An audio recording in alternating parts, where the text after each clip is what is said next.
les hommes et les femmes poussent des cris silencieux, loin des regards, loin des caméras, loin des témoins à Kinshasa, à Beni, au Kasaï, dans le Katanga et partout ailleurs.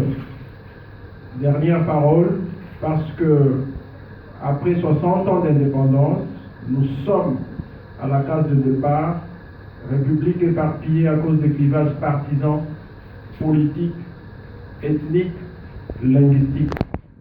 En 2020, notre responsabilité politique est plus grande que celle de nos pères fondateurs dans la lutte pour la souveraineté nationale en 1960.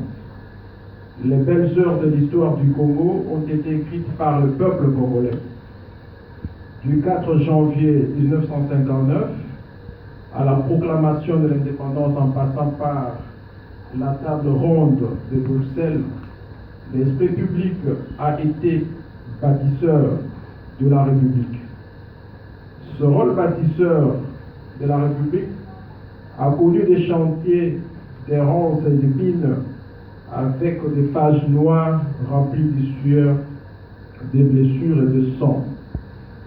Oublié après la conférence nationale souveraine, piétiné pendant les guerres de rébellion antérieures à l'accord de Sun City, étouffé à chaque élection depuis 2006, 2011 et 2018, l'esprit public est aujourd'hui l'otage des petits esprits privés, individualistes, égoïstes et claniques.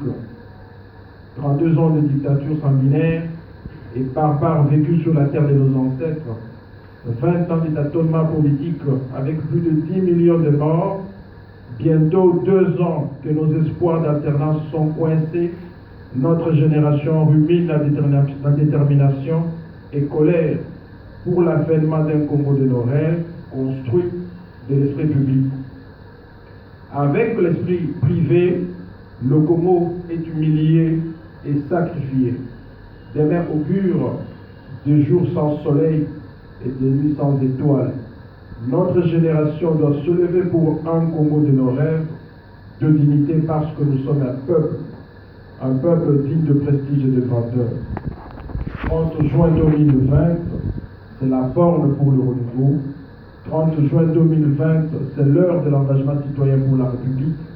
30 juin 2020, que l'esprit privé cède enfin